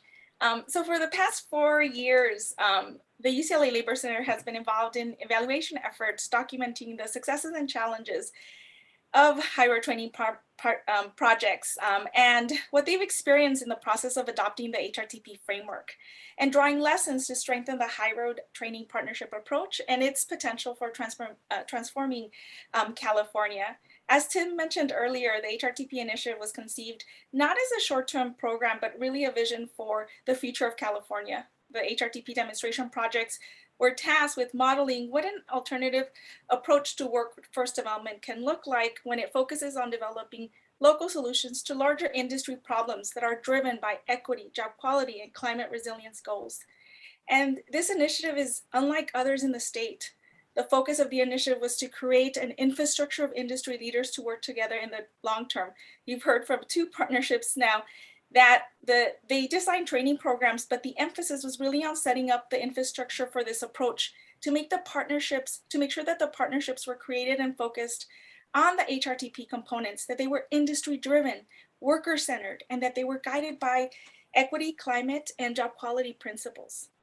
My colleague Magali Lopez and I led an evaluation of the initial 8 demonstration projects. We documented each of the training partnership models and the overarching story of the successes and challenges partnerships experienced in adopting the High Road approach. Now, when this initiative was launched, there was a lack of knowledge on High Road training partnerships in California. So there was a need to describe the HRTP framework and the model to give folks a sense of what the approach is, and also to establish a proof of concept.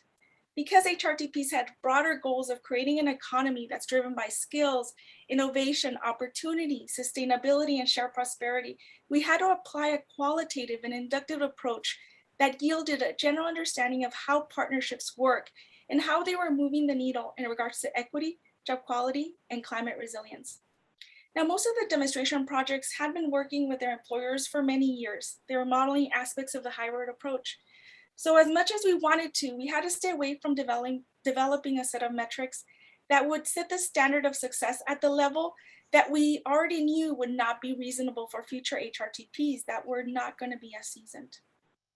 The state also wanted to learn about the HRTP's journey in adopting the HRTP approach. And these learnings were needed to develop the essential elements that could then inform the development of new HRTPs. We therefore took a two-pronged approach to the evaluation. First, we developed 8 project briefs that described each of the partnership models and highlighted expected impact and transformation within its industry. We worked with each of the HRTPs to develop their own theory of change on how they were going to address these broader issues of inequality, economic competitiveness, and climate change within their industries. Second, we wrote an evaluation report to frame that unique approach to workforce development that the state of California is developing, to document the model that results from adopting the approach, and to share the successes and challenges that the demonstration projects experience in starting to build a high road in California. As we mentioned earlier, the briefs, evaluation, framing documents, and UC Berkeley's essential elements are available on the California website, California Workforce Development Board's website. I encourage you all to take a look at those. So now I want to share general results and lift up what we've learned about this approach to workforce development during this initial demonstration phase. You could go on to the next one, please. HRTPs are redefining industry leadership. They understand that workers are invaluable members of the partnership and their industry expertise is valued as much as employer knowledge. The HRTP framework proposes a more inclusive definition of industry leadership that encourages changing work norms, behaviors, and practices. HRTPs create a space and time for industry leaders to step out of the day-to-day tasks and to take a look at their industry with a bird's-eye view.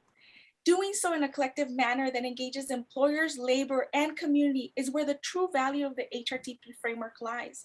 In a space that's usually reserved for employers, the labor expertise and articulation of worker goals that extend to quality of life improvements, for example, sets new parameters and opportunities to consider when difficult questions come up, solutions are developed, and interventions are designed. Having the industry decision makers at the table secures win-win results that are good for everyone who's involved.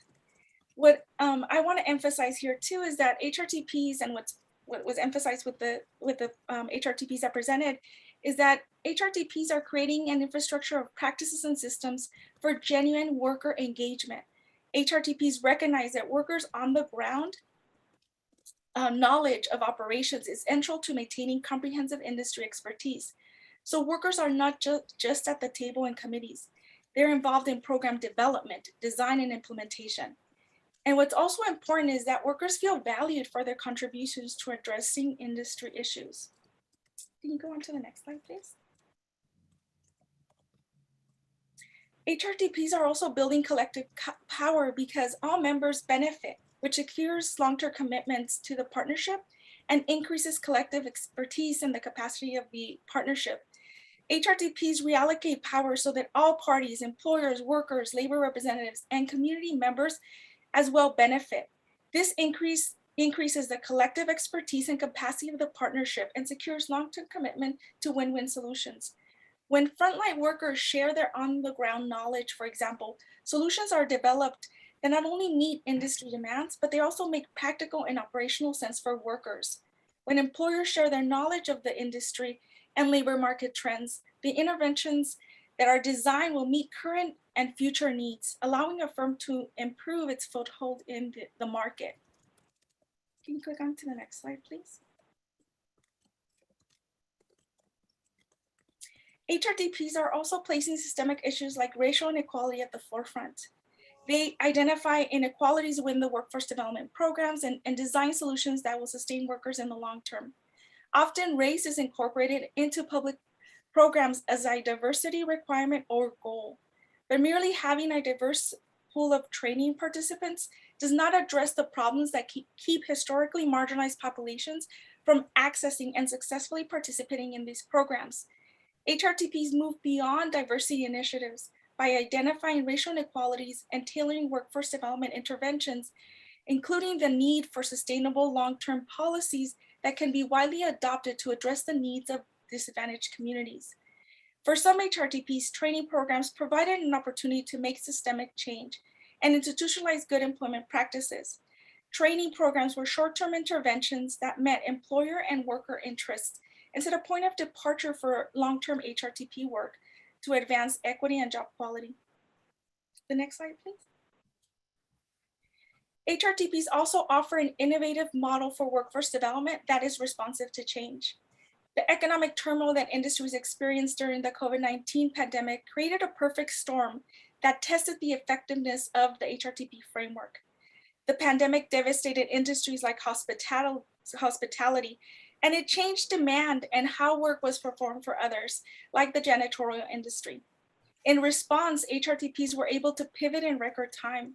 Following massive layoffs in hospitality, the Hospitality Training Academy helped cooks regain employment by repurposing their skills to address the new demand for prepared and packaged meals for low-income seniors.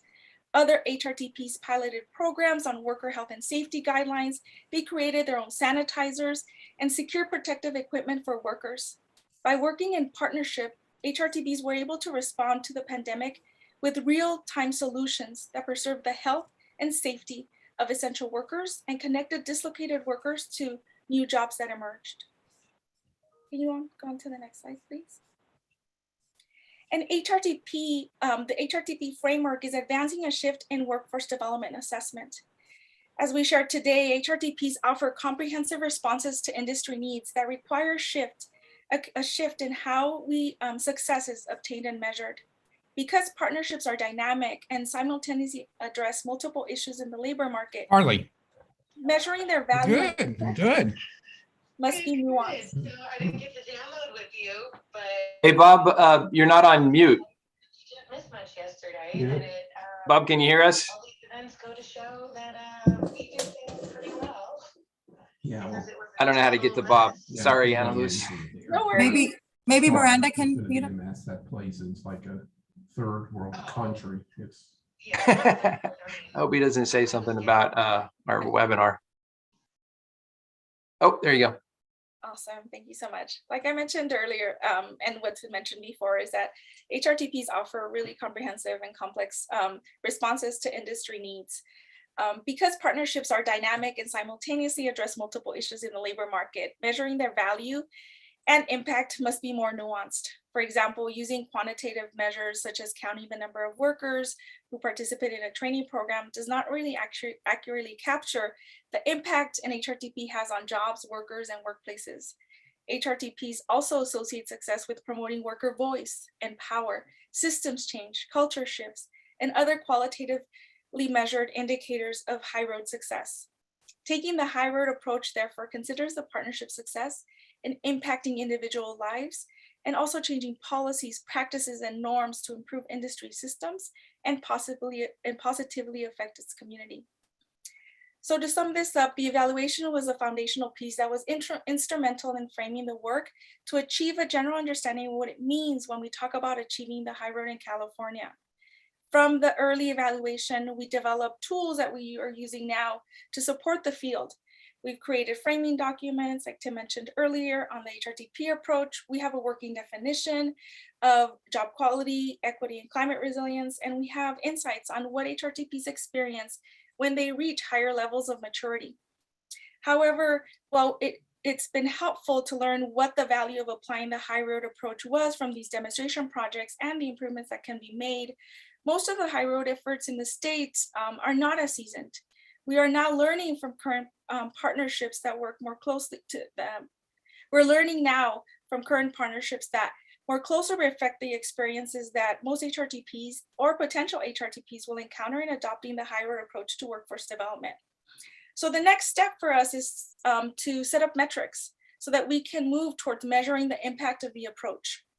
So to be clear, we were intentional about not setting metrics from the start because there was a danger in doing so. After all, the demonstration projects were more mature projects that were already guided by the HRTP framework.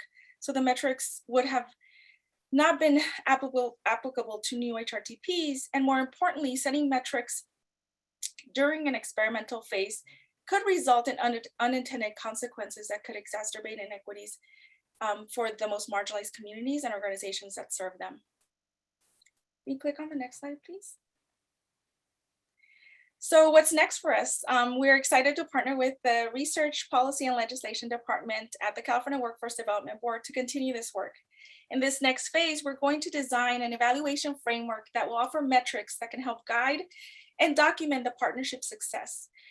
I want to emphasize again that measuring success for HRTPs is different than traditional workforce outcomes that are exclusively participant driven. Measuring interventions and systemic change and their impact on job quality and equity requires a mixed method approach. So in this next phase, we're going to produce a logic model that defines the high road evaluation framework and the high road theory of change. We're going to create outcome maps and establish metrics aligned with the high road the high road evaluation framework. And we develop these outcome maps from the learnings from the demonstration project. So we're looking forward to adapting these to the new HRTP's experiences in order to make these more publicly available. And the value of the outcome maps is that it provides an adaptable roadmap for HRTPs to connect the work they are doing locally to higher level goals like equity. And at the same time, it helps show how quantitative and qualitative metrics can come together to show how the needle is shifting with regard to those core components of the HRTP approach. We're going to define quantitative and qualitative measures for the metrics that we establish. And we're going to be applying a statistically rigorous research methodology to assess the impact of high road training partnerships and high road construction careers. And we're going to develop a theory of change from the results obtained through the application of the high road evaluation framework. What we aim to answer with this work is, does the vision of the high road create a theory of change within and across California's workforce development system? And I'll stop there and I'll hand it over to Pradeep.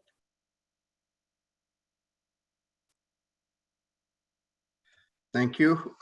Thank you, Annaluz, and thank you, Magali. It's great to be working with the UCLA Labor Center and look forward to the continued collaboration. Before we go to the next phase of is any questions on the evaluation on that? I have a question and a comment. I'll make it quick because I know we don't have much time. But it's phenomenal stuff and fantastic evaluation methods and ways to do this. We have found, obviously, and most of us know this, that wraparound services and payment for training, people who earn and learn and apprenticeship programs, are the key to success. But it'd be nice to see some data. As we move towards some apprenticeship programs, particularly in healthcare, which is quite difficult, as I can see Rebecca's shaking her head. I know we all know that in healthcare. So earn and learn models, like even if a pre-apprenticeship program, which has to be an earn and learn model because you don't get paid for apprenticeship, it would be interesting in the evaluations to see those qualitative measures that say, where do you have more success when people earn while they learn as opposed to when they don't earn when they learn, and to see what those statistics look like. I don't know if that's possible, but I think that would be really interesting because at least that's what we're finding anecdotally, that we're having much more success when people earn as they learn. So that would be one of those qualitative issues that would be really important to all of us. And many of the funds that are out there, of course, have barriers to that. Right there, we have plenty of money for tuition, for training, but very little money to pay people stipends as they go through training. So to show that point and then to show it to other funds in the state and federal government, I think would be worthwhile to have.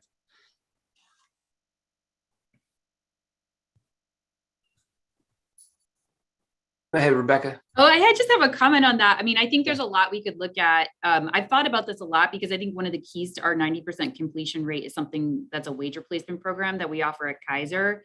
However, the other thing I know is that in order to participate in that program, you have to have a supportive manager.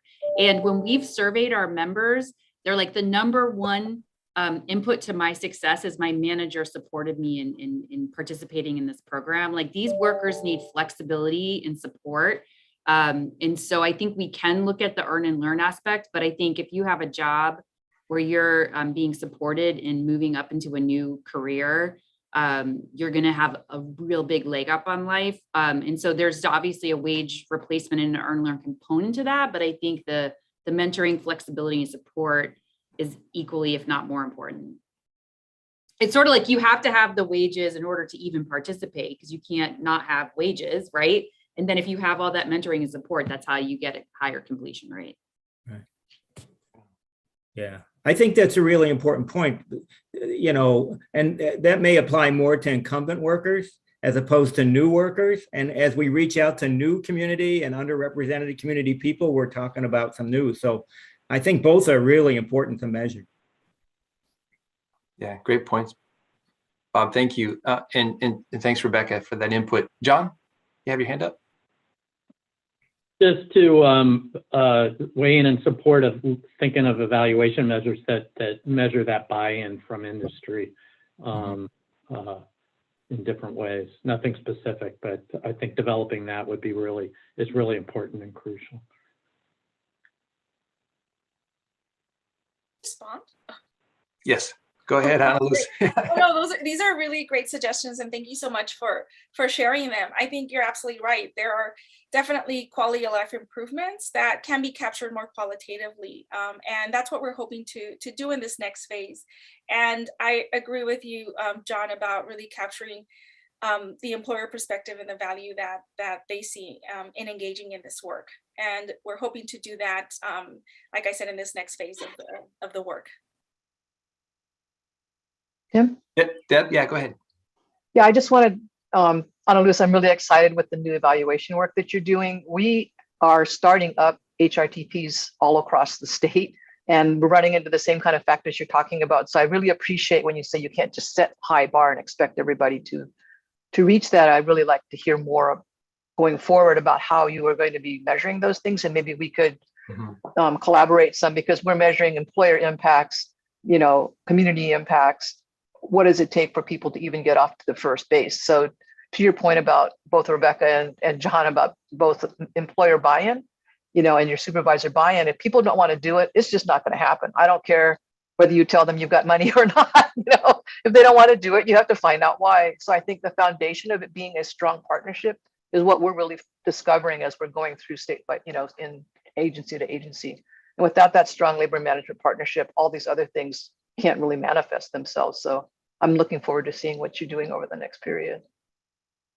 Thank you so much, Deb. And we're anxious to share these outcome maps that we created based on the demonstration projects. We're going to be vetting these and really refining them in the next couple of months with the collaboration of the research department at the California Workforce Development Board. So we're excited to be sharing a lot more soon.